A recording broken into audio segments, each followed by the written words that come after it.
A border is an idea decided by the powerful.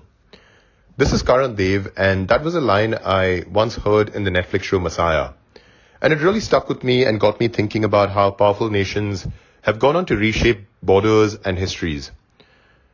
As we all know, Russia is currently at war with Ukraine, and some questions which come to mind are, a country which was once a thriving nation state is one day suddenly a war-torn area with over 2 million people that are displaced almost overnight. One can't help but think that this might be the start of World War III, or, this could also just be the restoration of Soviet pride. There are so many possibilities, and companies such as McDonald's, Coca-Cola, Pepsi, and KFC, who are symbols of American capitalism, have paused operations in Russia. The situation in Ukraine now assumes various different shapes and forms, and we're exploring many angles here on Swell. To give us the military perspective, I'm glad to welcome back retired Major General Harsha Kakar, who during his illustrious career has held a variety of appointments across India. And he also served as part of the United Nations peacekeeping operations in Mozambique. General Kakar, it's an honor to welcome you back on Swell. And for the perspective on the wider security and regional implications, I'm pleased to welcome Dr. Pooja Bhatt, who is a defense expert and scholar. She earned her PhD from the Center for International Politics at JNU, and I'm also joined by Rishabh Vats, who is a visiting professor at NIMS Mumbai. Professor Rishabh is going to give us the perspective on the role of the United Nations and the US in this conflict. We're also going to be joined by Michael Hilliard, who is the host of the Redline podcast.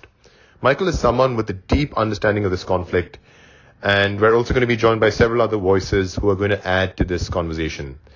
I'm opening this panel up, and I'm really looking forward to hearing from our panelists. So stay tuned and welcome to Swell. The Russia-Ukraine crisis is currently running. It's onto its second week. As of today, the two foreign ministers are likely to meet to discuss.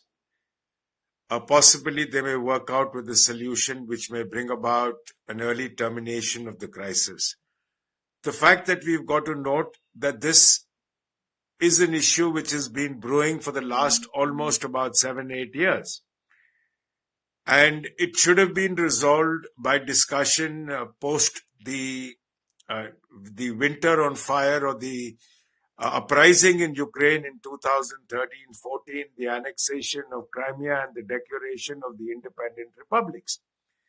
But the fact is, no nation bothered to do so, thinking that Russia is not going to act and let the sanctions continue, which was the easiest way of dealing with it, as also of removing Russia from the G8 and bringing it down to the G7. This continued simmering, and even with the additional Russian deployment, which began on the borders of Ukraine, no one took Russia seriously. Ultimately, they should have realized that for any strong-arm leader, especially someone like Putin, once you've taken a stand, you cannot afford to back down unless it comes on your terms and conditions, which was something which was missed by the entire collection of Western powers. And now when they realized it, I think it was rather late, and they were in no position. Now for the US to have backed down and accepted Russian terms would have also been a setback. So this was a clash waiting to happen. It had to take place at some time, and it finally has. So that is where we are at now. Hi everyone, this is Rishabh. I'm here to talk about, the role that the UN has played or not played in this particular crisis in Ukraine or the Russian invasion. Now, I'm of course not going to look at the crisis only or purely from an academic fashion. I think it's very important for us to look at this particular crisis beyond the Security Council or the lack of action that the Security Council has has taken on solving this particular matter. I think most of us are aware of how that particular body has been paralyzed because of these great power rivalries and whatnot. But I think it's very important for us to also look at how the wider public around the globe, whether it is in Asia, in South America, even in Europe and other places, are looking at the UN, right? Especially smaller countries, because when we are talking about certain principles, like the nation state, for example. I was listening to the introduction, and it was quite interesting and scary at the same time to realize that now we have the discourse of the empires returning back in our discourse and the discussions, and sanctity of nation states being challenged, right? Now, this is not to say that sovereignty of countries have not been challenged, or territorial integrity of countries have not been violated by regional or major powers.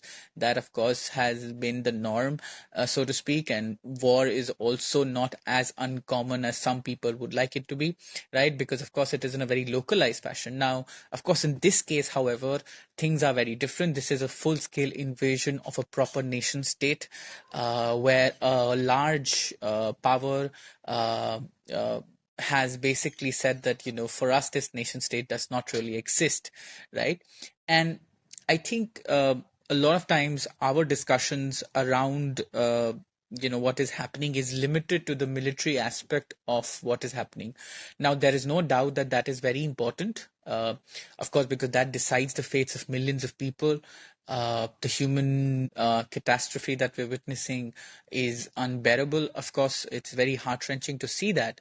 And of course, it also is, it's an obligation for experts and people around us, people around, who studying these kind of conflicts in detail, to kind of help understand as to where the world is going, right? Because there's so much of flux.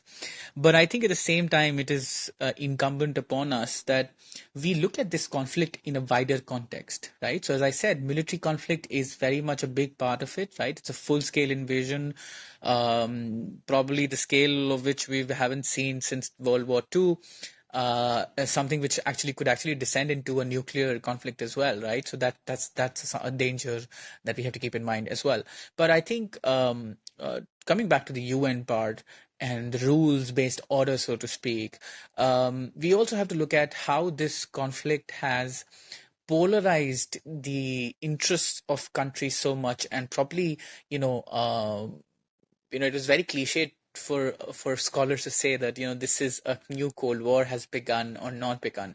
But I think now we can quite convincingly say that there is a new Cold War, so to speak, and a lot of these rules that underpinned our system, right, especially the system that has been these principles and values, these systems that we've created for ourselves post globalization, right, which have been the byproduct of globalization, and have reinforced or reassured a lot of these international principles that are enshrined in the UN Charter, for example. Uh, I think all of that is in the air.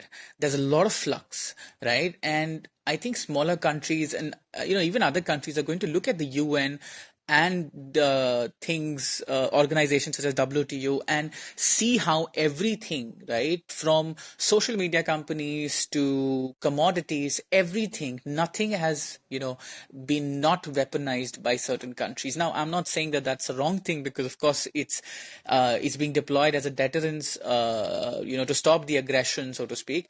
But I think the world will never be the same again, and it is here that the role of the United Nations, WTO, other transnational organizations is going to be very much important, because how they deal with the crisis is going to,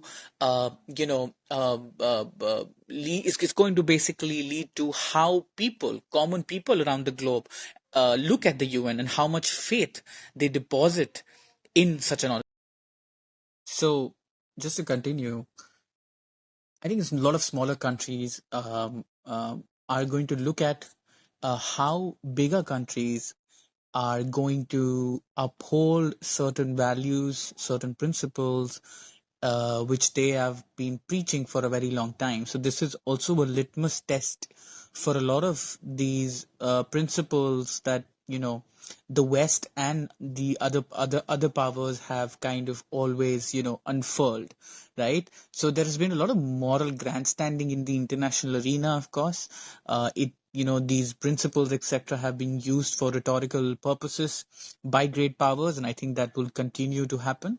But for smaller countries, I think they will look around and they will feel a sense of insecurity. And I think, of course, some of it will settle down, hopefully, as the as negotiations happen, and in case there is of course a de-escalation, which will of course be the best thing for everyone, not just from from a strategic point of view for India or let's say other countries, but I think for the people of Ukraine as well, right? I mean, throughout history, I think one of the people, a group set of people that have been ravaged by war, historically speaking, being because they kind of stuck at the crossroads of different denominations of and different groups of people.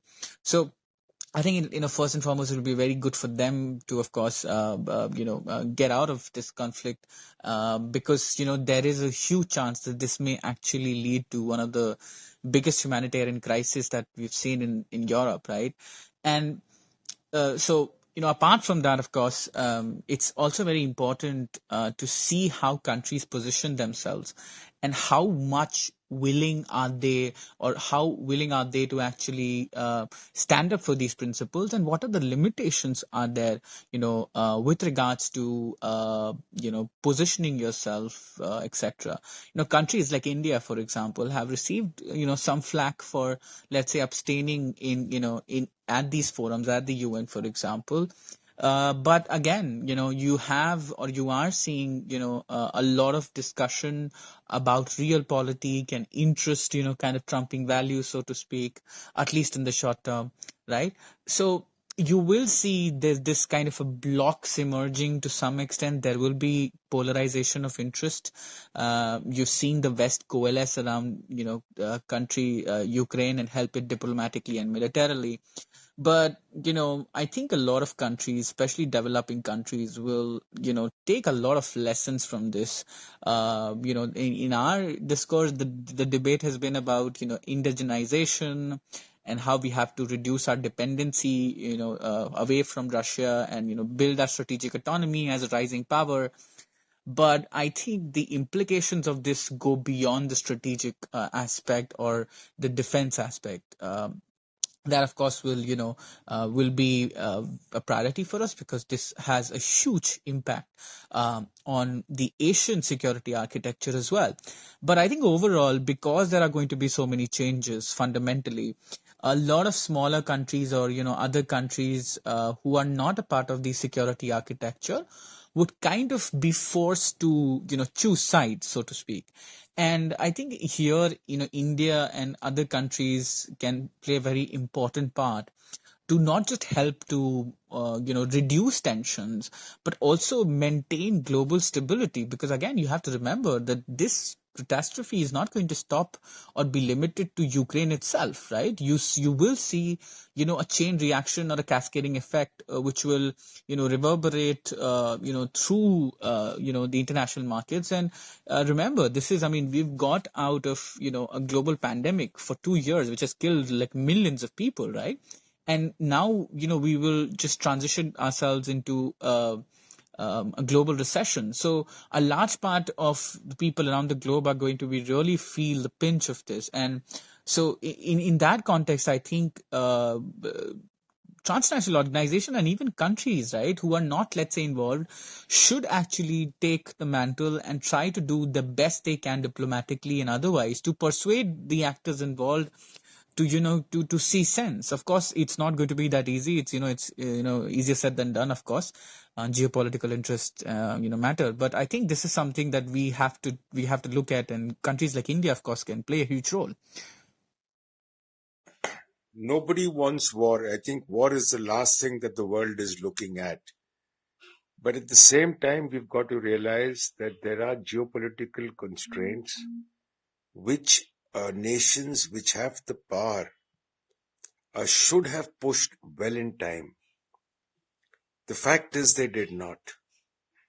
If you look at the comments that have been flowing from 1998, from the time the NATO expansion began, that there were concerns in Russia. Take the 2007 Munich conference, security conference, where Putin warned on this.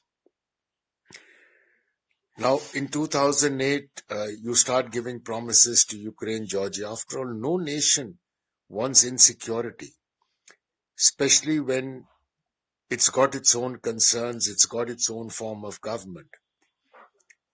Now, once you've created the scenario, you've let it build to a state of war. Even when there was build up, there was enough opportunity for Ukraine and the US, as also NATO, to work out a solution to bring about an answer.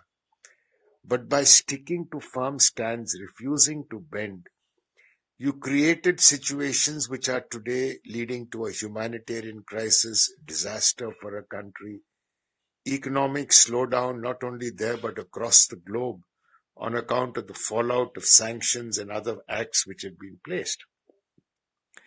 So the responsibility of bigger powers to come in to create a conducive environment to prevent something, a war happening, is equally important than looking at it once it happens.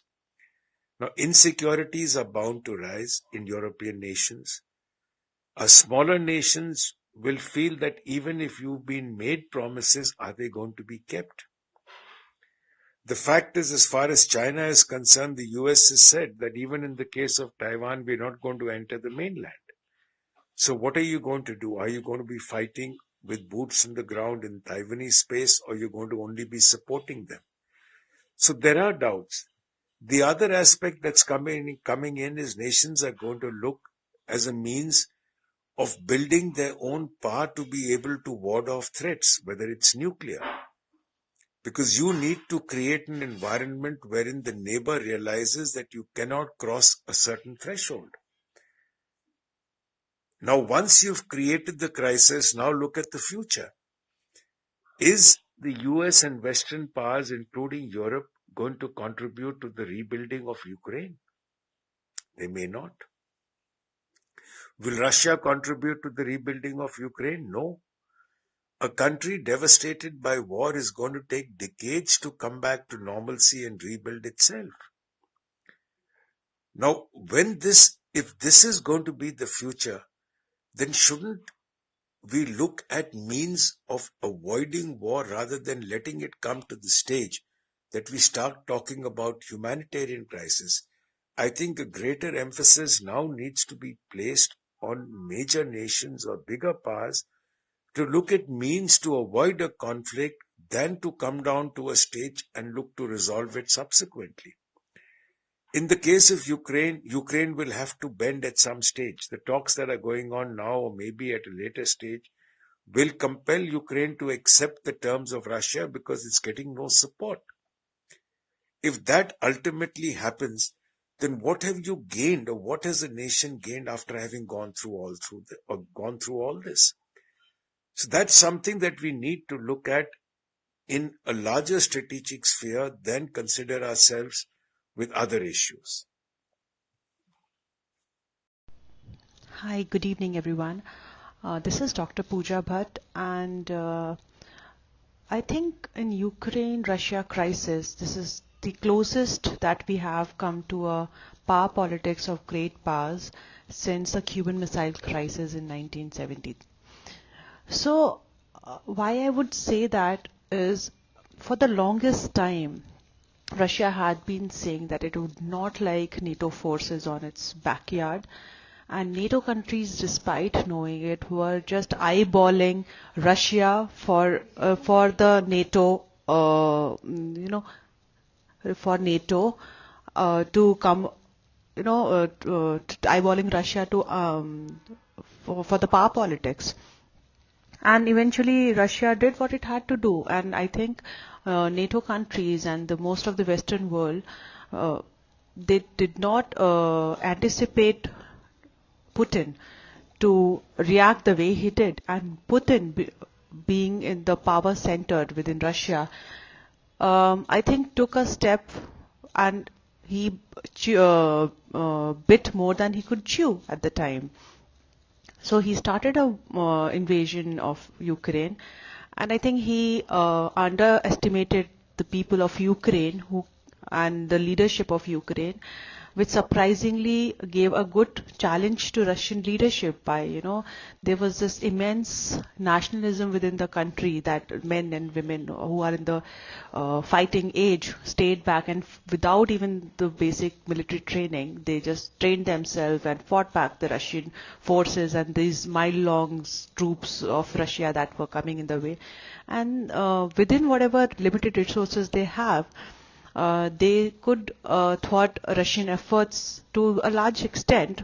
Now they are losing it, and Ukraine asking the help from NATO countries, from the Western world. I think not much help is coming along, and that is why I think this power equation will bring a lot of strategic implication towards the end, which I will just discuss in some time. But before this, I will want to bring notice to how this crisis also has an implication on IR that we understand as of date. So the entire focus goes back to the winning of realism. Realism says that a country who feels threatened by any kind of external threat or power will try to protect itself and will wage a war. And this is exactly what Russia did. Russia felt threatened that if they have a NATO on its backyard, it will be, a threat to its own sovereignty. And I think that was the basic reason why Putin reacted the way he did right now. Apart from realism getting the winning point, the liberalism and constructivism and other theories that of IR that we have studied for, that IR students study and people talk about, have actually taken a beating in this crisis. Liberalism would have suggested that countries will come up together, form cooperative organization, they'll help each other, there will be mutual benefits of international cooperations, which is antithesis of what realism says. However, with this scenario in Ukraine, we see that international community could not help Ukraine in any form. NATO could not help Ukraine. UN could not help Ukraine. So I think liberalism in a theory took a beating out of this crisis, which is testing of theories. And in this testing of theories, this case tells that liberalism did not help Ukraine. Similarly, we go for constructivism, where we talk about the issues of human rights, issues of, welfare of women and children who are stuck in war. And if you see here, even they are the people who are suffering the most. And international community has done very little to support them or help them out in this crisis. So I think in this entire scenario, we go back to the winning of realism. And the implication of this, again, I will talk in a bit time. Third issue that I wanted to bring about was why India abstained from the UN voting. Most of us know. So in continuation to what I was saying earlier about India abstaining from its voting at the UN against Russia, was very, very clear that India has its relationship with Russia. Russia is India's defense supplier. India buys most of its, at least 60 to 70% of defense equipments from Russia, right from aircrafts to submarines to the guns and all other things. Secondly, Russia is also helping us build our Kudankulam plant, nuclear plant, which is again a very big thing for us. Third is Russia acts as a bulwark against China. So India has to maintain this relationship with Russia so that, we can counter China at certain places.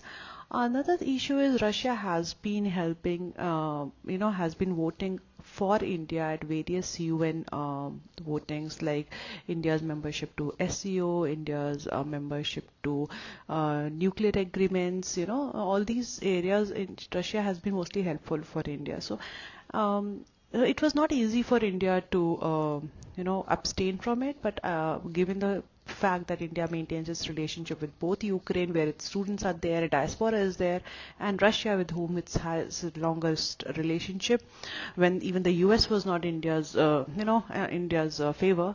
So given that kind of old relationship, it was very difficult for India to abstain, to vote against Russia. And India later on clarified with its another note that how it would want to be a mediator between the two countries, Russia and Ukraine, and wants to these two countries to resolve its issues by dialogue and diplomacy rather than war. Um, so we can understand why India did what it did despite its principled position on war and nuclear issues. Last thing I want to talk about is the strategic implication of Ukraine crisis. So first thing I would see is defense budget rising amongst countries. All the smaller countries will now focus more and more on increasing their defense expenditure and buying military equipments. We'll see more of militarization amongst countries happening. So there was a downward trend over the few years where countries were not so much of focused on defense purchases, but this is another trend which will again see some upward, because now countries will see that protecting themselves is upon themselves, and they cannot rely on any third country to help them out. So that way they will try and do on the basis of self-help, they will try and militarize themselves. Second, strategic implication I would see will be reduced trust for international organizations. Now we see that UN could not help much Ukraine this matter. NATO countries, despite trying to help, they did not do much for Ukraine during this crisis. So I think there would be a reduced trust amongst the countries for international organizations. Third is a humanitarian crisis increasing. Now so many refugees would be there in countries next to Ukraine. Now they'll be looking for shelter, food, schooling, basic requirements, jobs and everything. And this will create additional burden to the neighboring European countries. And humanitarian crisis is something going to increase over the coming months. Fourth implication I would see is shifts in energy diplomacy, because a lot of countries have cut down its energy supplies from Russia, who used to be initially dependent on Russia. So Russia will be now seeking new partnerships in terms of selling its oil, because oil and energy is one of their main economies. So there would be a development on that front when Russia would be making new allies and friends. On the other hand, countries who were initially dependent upon Russia now would be seeking new partners, new countries from where they can purchase their oil and gas, and Iran in that matter would be one country emerging in the coming years. And last thing that I would see as a new strategic implication would be nexus of authoritarian states that would be coming up in the coming years and months, so that countries having authoritarian rulers will have a grouping of their own, and they will stand against the countries who are looking after democracy and other values of international norms. So I think overall the scenario is something which is developing, but I think I definitely see it going this way. Thank you. Hello, Swell. It's fantastic to be here again. For people who might not know me, I'm Michael.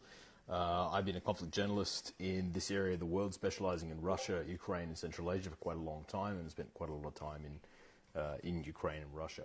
So obviously this conflict, we're trying to get this done quickly, but this conflict is surprised a lot of analysts, mostly because, the end game is just so unable to be really seen properly. There are so many questions around what Putin's hopes are here and what he intends on happening. What we are imagining, what we think Putin is aiming for, is a repeat of the 2008 war in Georgia, because in that playbook in Georgia, effectively the Russians recognized the two breakaway republics in Georgia, Abkhazia and South Ossetia, at a time when Georgia was looking to join NATO. So at that point, Russia invaded both Abkhazia and South Ossetia, and continued on and declared war on Georgia, or well, kind of war, very much a special military operation again. Precision airstrikes, precision missiles, and attacking military targets, avoiding massive civilian casualties. And in 12 days after the war, Saakashvili, the Georgian president, surrendered.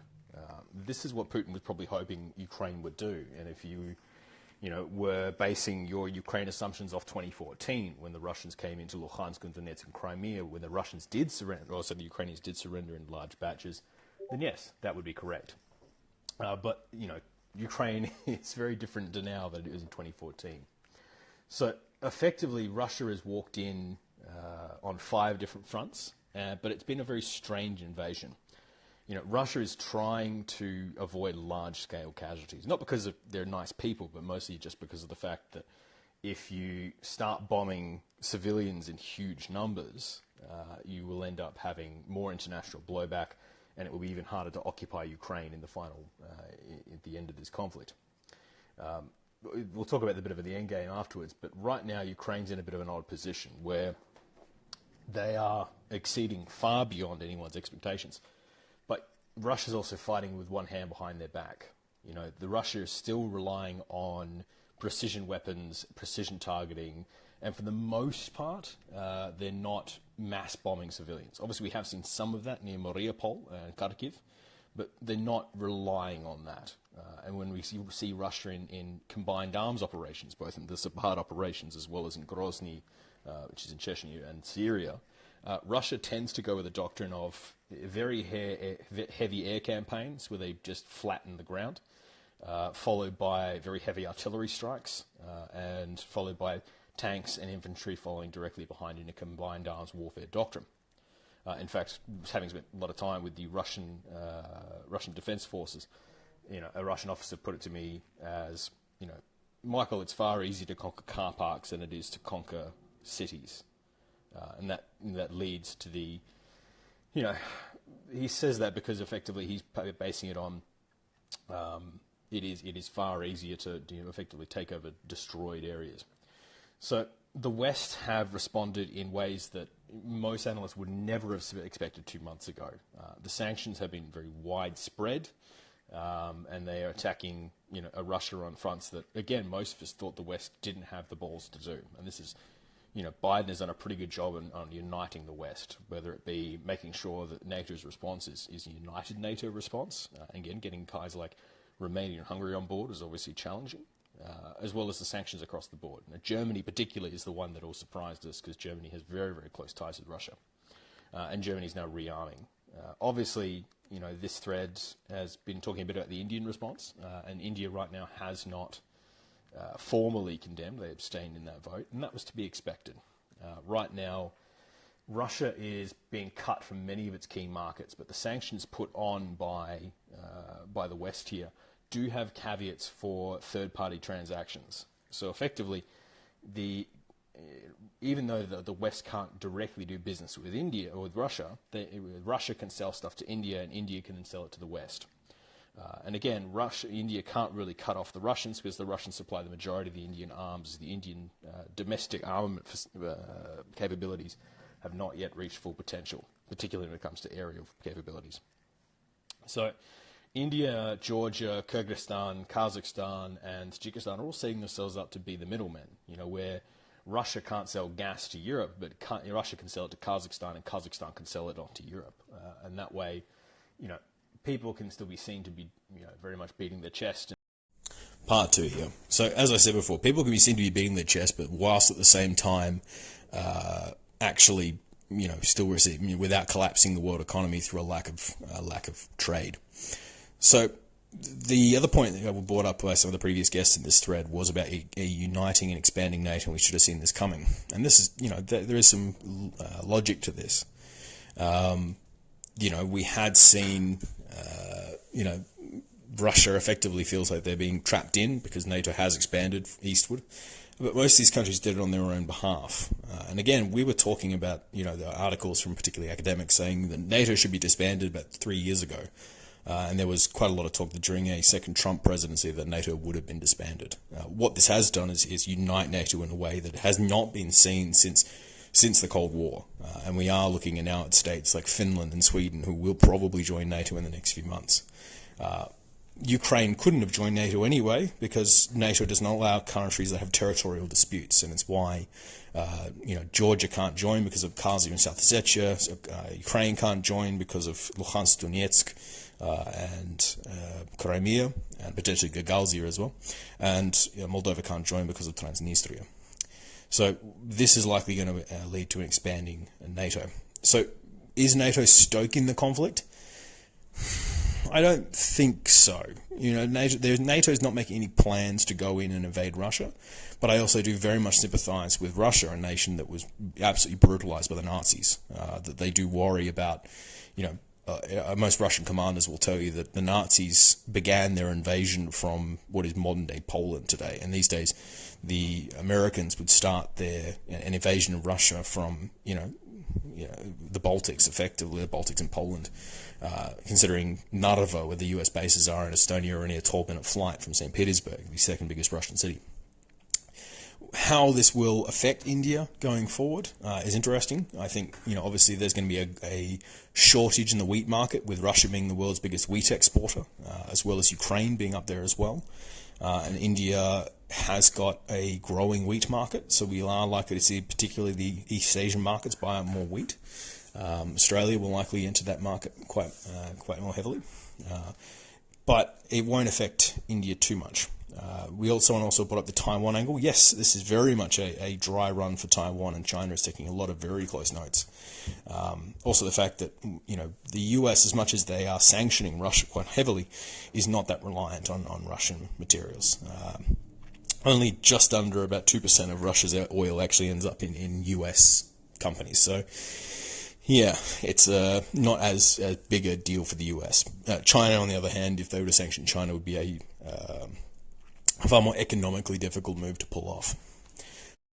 Obviously, the other one everyone's been talking about is the US help, and people are saying the US haven't been helping. The US have supplied quite a lot of arms, munitions, guns, bombs, lots of intelligence. Frankly, the US are feeding the Ukrainians. If a Russian scratches his ass, the Ukrainians have a report on their desk tomorrow about it. And that help will continue to come in for now. There isn't too much more the US can do, and to sort of play it out as a bit of a thought exercise for everyone listening here, the Poles were engaging in talks a little while ago about sending men across the Polish border, about 1,000 men, to help evacuate some of the refugees out of the areas around Lvov and Westwood into Poland, so they can be processed better, because right now the waiting times at the border are very, very long. Until others pointed out that, okay, what happens if a stray mortar shell kills 3 Polish soldiers? Or what happens if a dumb Russian corporal strafes a convoy and kills 3 Polish soldiers? Then it either forces the US into a position where they have to put Article 5 into question, because Article 5 says that one man from a NATO country gets shot, and that's a response on every country, to which once you put a bit of a grey zone into the Article 5, that's something that NATO doesn't want. Or B, the Poles would have to, by doctrine, strike back at the airbase that launched the attack, to which the Russians would strike back, and so on and so forth, until we end up in a nuclear conflict. Obviously, we are doing everything we can to avoid that, and it's why help has come in the way of NGOs, equipment, but no soldiers, because neither side wants a World War III here, and there will be very small chance of it ever happening, because both sides are doing everything they have, and Russia is in contact with the US. To sort of begin to wrap this up, though, this is the question that we are facing, or the Ukrainians are facing at the moment. As much as the Ukrainians have done very well, the Russians have not thrown their weight at Ukraine yet. And what I mean by that is they aren't moving with these combined arms doctrines. We haven't seen them really, really killing civilians in large amounts, and that's deliberate. We're right now seeing casualties of sort of 300 civilians in a day. If we move to a combined arms, very heavy artillery-based doctrine, and again, Russia is often regarded as an artillery army that happens to have tanks, we are likely to see casualties somewhere in the 30,000 mark a day, and that's much more horrifying. So Russia is effectively going to Zelensky and saying, look, surrender, give us what we want, and we don't move to this, and you're going to save the lives of thousands of Ukrainians. And the Ukrainians are, not particularly looking to surrender. They want the best deal they can possibly get out of this, in a hope that they could force the Russians over the border, which, again, I don't think they can. As we speak, the Russians are still taking lots of ground on the 5 fronts, being the Kiev front, the Sumy front, the Kharkiv front, the Donetsk front, and the Kherson front. The Russians are pushing on all 5 fronts, and that's without having a combined arms doctrine. Once they move to that, it'll be chaos. So Russia particularly does things like, as we've seen in Syria, artillery the hell out of a city, stop for a day so all the citizens leave the city and start clogging up the roads, and then effectively hitting the streets with all the citizens. So now we have probably about 2 days, maybe, if they're lucky, before the Russian, on the Kiev front, the Russian eastern flank manages to move in and to cut off the rail lines, the last sort of artery into Kiev. And from that point, Kiev is completely surrounded, and then that'll put the Russians in a bit of an interesting position. There is talk. The question now comes on post-war, and effectively, again, none of this is logical, and none of this is what the Russians would have anticipated. But this. Do they occupy it? Well, the estimate is Russia would have to deploy about 65% of its forces into Ukraine just to pacify Ukraine. Do they break it into 7 nations? Well, that's not necessarily a great idea either, because one of the, those nations may play themselves up against each other. Or do they allow, effectively Russia annexes Luhansk, Donetsk, Berdyansk, Kherson, and maybe Kharkiv into the Russian Republic, and Ukraine gets to keep the rest. That's not great, because then Ukraine effectively would, A, lose a bunch of territory and credibility, but would also, we'd be in the exact same position. We have seen Zelensky this morning say that he is cooling to the idea of joining NATO, which is the first break in the messaging. And again, it could mean nothing, considering that same press conference also, called for a no-fly zone over Ukraine, which the US is not going to do.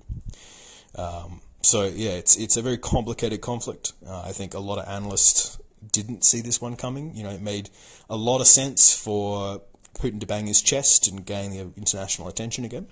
But going in fully was a bit of a different story.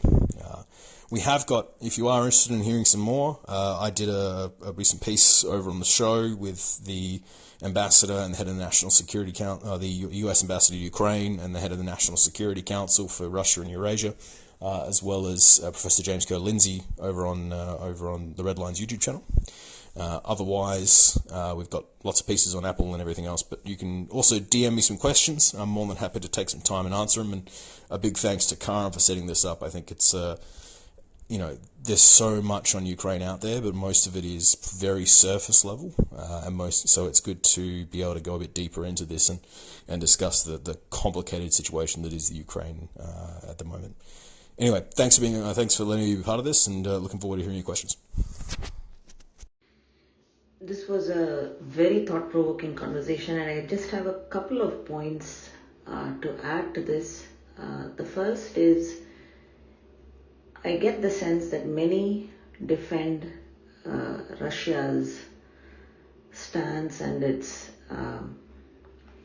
right to enter the war, and from my perspective, and I've stated this in a different conversation and I just wish to restate it, in the world we live in, I don't believe any nation has the right to a friendly border. All we have a right to is a right to make friends. I even gave the example of India with all its neighboring nations which have different interests.